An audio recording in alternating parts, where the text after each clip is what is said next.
It's a holy day, folks. It is International Women's Day. If you don't know what I'm talking about, it is also International Women's Month, or at least International Women's History Month. As we can load this up, you can see International Women's History Month there. John, I don't know if you could see that little logo in the top left that's jumping out at you, desperately to be clicked. Can you give it a click? Let's see what happens. There we are. Don't you know it's Women's Month? It's Women's Month. It's magic. Yeah, it's Women's Day. If we go to the next one, we can see the story about this, because it is, of course, International Women's Day. And there are some funny takes in response to this, which there always are, to holy months and holy days. This is some lady saying, I wish all the women a happy International Women's Day. Let's break the bias together. If you could scroll down a little bit, John, for the photo she uploaded for International Women's Day. Yep, okay, right. This reminds me of the OnlyFans sale. Promo code Ukraine. If we go to the next one, we can see some more funny responses. This one from some noodles company, who was like, little girls with dreams become women with vision. Happy International Women's Day. Hashtag instant noodles. Harry made the joke that, of course, it's like, yes, women, one day you could grow up to be in the kitchen and make instant noodles. Even as being a chef, I mean, could you get lower? So we go to the next one as well. We have more of these. So this is the Royal Mint, who have launched a new coin for International Women's Day. What have they included? Well, they have 3 women there. The coin, released on Tuesday, March 8th, features 3 figures of Britannia. So is that, can I just guess them? Is that Boudica? I don't know if they gave them names. I don't think they did. Emmeline Pankhurst. And the other one Greta Thunberg's. But they say that apparently they're meant to be 3 figures of Britannia on the design. Disturbing that there's no women of colour there. It celebrates all ages of women as equal. No, they're not. One's a child.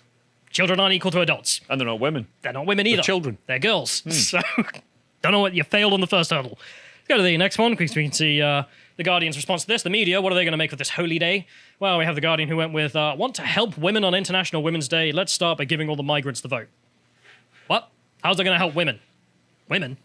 What's that got to do with it? As you can see, the Burger King memes are strong. And they go through this, and I don't know if I could be bothered with this one, because quite frankly, oh, God, where do we even start? Yes, we give all the migrants the vote. Yeah. All right. Let's move on to go to the next one. So we can see International Women's Day, of course, is a day to talk about the Australian welfare system. Don't know. Again, not really seeming to be on point, but whatever.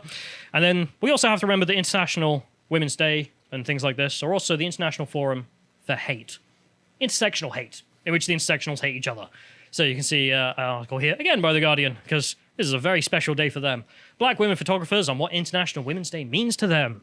Written by Matt Fiddler, a white man. Okay. Quote, we hear from some of the members of the Black Women's Photographers Collective, a group facilitating greater diversity in editorial photography, which, the way he's written that, makes it sound like their entire existence is to facilitate diversity, which makes it sound like that's their only role in life, which kind of, It's also patronising. It's like, you know, and also how can someone be facilitating greater diversity if it's just focused around one particular demographic? If you're completely identity focused, you've got to be a black woman, then that's not diverse. That's a singularity. There is, of course, the discussions. I've left them out, but there's a lot of them being like, well, it's International Women's Day, but white women, bit privileged, so really we should rename it. So they have some statements from people. They say the Black Women's Collective Photographers, established with COVID-19 Relief Fund, oh great, is approaching its 2nd year of promoting and empowering black female photographers, as well as increasing the visibility of their work. Above all else, International Women's Day is like all other days. Every day I am a woman, and every day is my day, says presumably the leader. Right, title. No, it's not weird at all. And there's someone who goes on to say that it's obviously a marketing gimmick, in which case, why bother? I would have thought, but moving on. We go to the next link, in which we have, this article I mentioned earlier. And in here, she says something really funny. She says, in the 90s, we celebrated in pubs International Women's Day, because whether or not women drank pints was one of feminism's critical questions back then. Do you remember this? Not really. I'm not old enough for it, but just...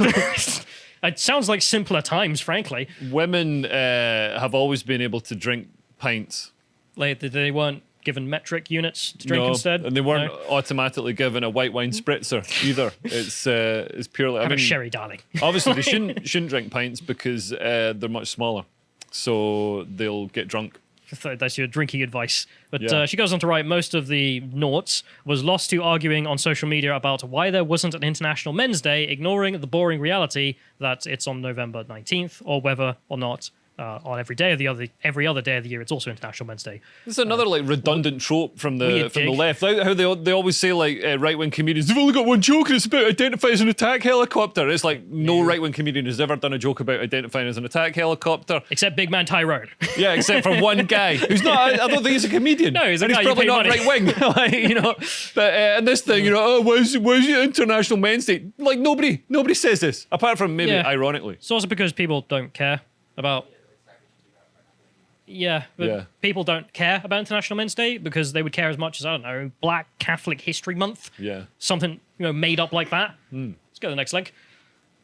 Black Catholic History Month. It's real. I have a segment coming on the intersectional calendar. We'll keep that for now, though. Nice. But anyway, back to this Bint, who had some more points to make. Where were the origins of the women's movement? She says, universal suffrage. What was its international evolution? As women's voting rights were established, it became a peace, land, and bread movement, and still has the campaign against poverty and conflict at its core. What are the pressing issues now? She's realised she's run out of things to do. So she says, still poverty and conflict, the displacements that both cause, plus the democratic deficits that lands with us, with the authoritarian governments that create them.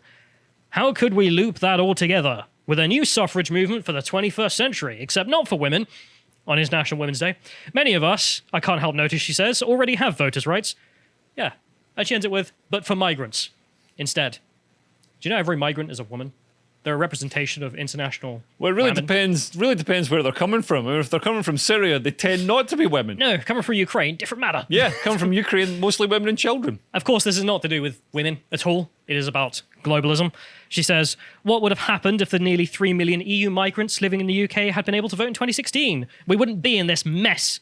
What would have happened to immigration policy? Indeed, the very language around migration, if immigrants were recast as people whose votes you wanted, it might be humane.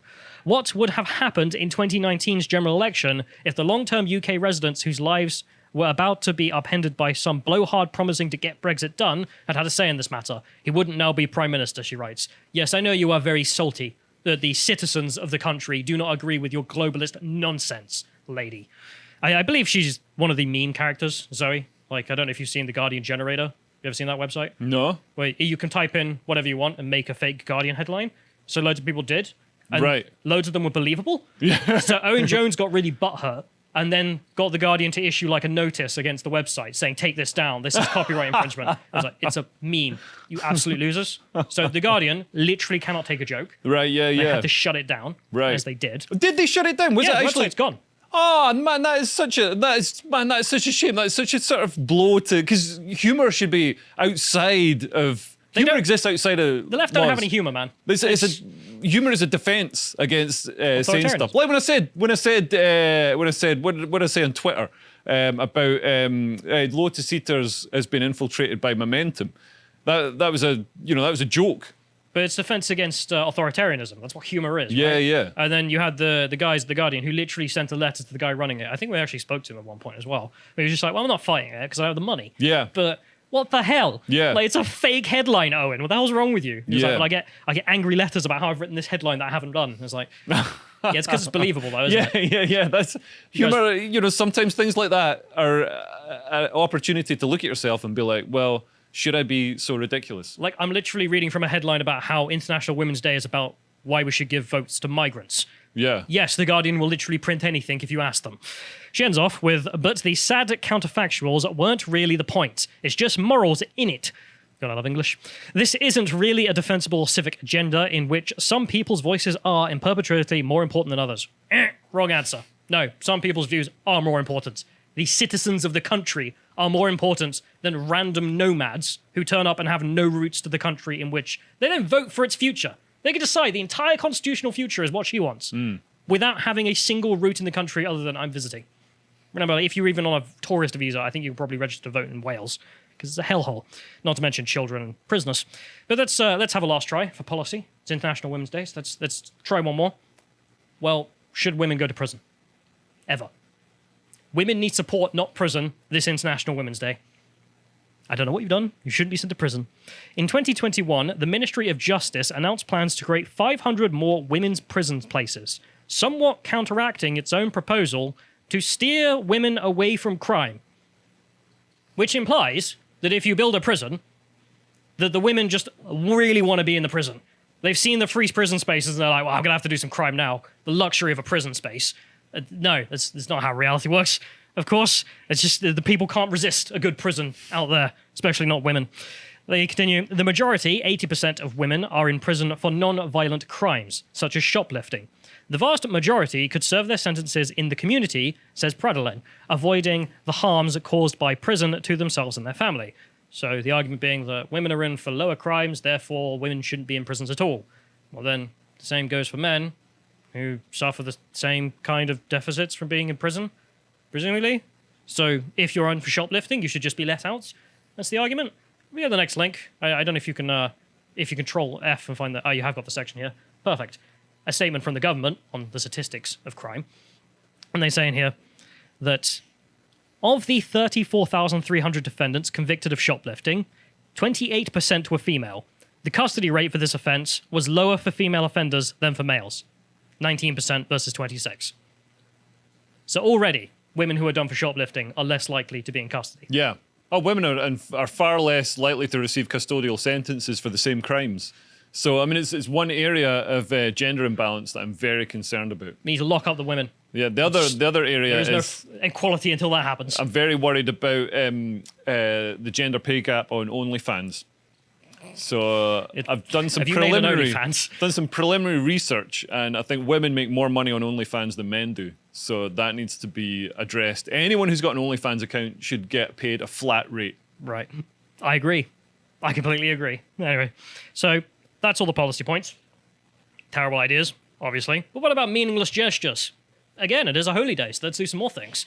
As you see here, National Portrait Gallery boosts female representation with 5 new self-portraits. And if you can scroll down, John, just so we can see this masterpiece of art. Don't you want more women represented like this?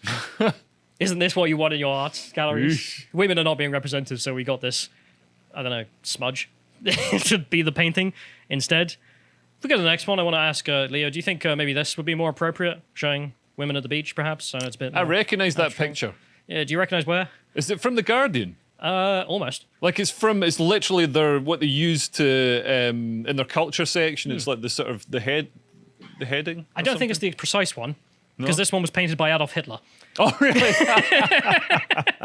But yes, very close to The Guardian. If only he'd been encouraged in his artistic endeavours. He would have done. Then we could have avoided all that nastiness. You know? Yeah, there's actually the founder of Al Qaeda, like the ideological founder. He ended up really radicalized because he just kept running into like Western whores who were trying to sleep with him, but he didn't want to, like random strangers. Can you not just avoid the whorehouses? Apparently not. Like one of them knocks on his door on his boat and is just like, "Let me have sex with you," and he's like, "No." So there's also that. We could have avoided Al Qaeda as well for other things. If you go to the next one, we also have something I think you'll find funny. International Women's Day. Women's boxing is still in the shadows, but the Commonwealth Games could change that. No, it won't. Moving on. Let's go to the next one. So we have Dawn Butler, who decided to politicize this. She brought up Sarah Everard, of course, as well. But this clip in here, I think, is the best, and we will play it, in which she says that we must take away the ladder you have to climb to get in corporate world, and instead replace it with an escalator where you do nothing but end up at the top. Let's play. We have to call out the burden that the government have placed on women. 87% of the cuts have fallen on the shoulders of women. Madam Deputy Speaker, cuts have consequences. We've heard today about knife crime and the NHS, and when funding is cut on all these vital services, it has devastating consequences, and especially for women. Yeah. Under a Labour government, we will remove the career ladder, which has held so many women and people of colour back for too long, and we will replace it with a career escalator, so that the journey to success and the top will be smoother and unhindered. Madam Deputy Speaker, Labour will be going much further, making it mandatory for large companies to conduct audits alongside action plans. Those with good gender practices will receive government certification, while those that fail to take action will face fines. We will not just monitor the pay gap, but we will close it. You're going to get your dream, Leo. OnlyFans is going to be shut down by the British government if everyone's not paid exactly the same. That's a gender pay gap. And there's an escalator to the top. Yeah, she wants to replace. I can't believe she said this. This is what they do in the shops, though. I've noticed this. They have an escalator up, and then you've got to get the stairs back down to try and encourage you to go up there and put you off coming back down, so you buy more trousers. Oh, it works. But I love the example she gives. This is a metaphor she's giving, right? That they're going to get rid of the ladder that women have to climb to get to the top. Remember, a ladder. What do you do when you get on a ladder? Well, you exert effort.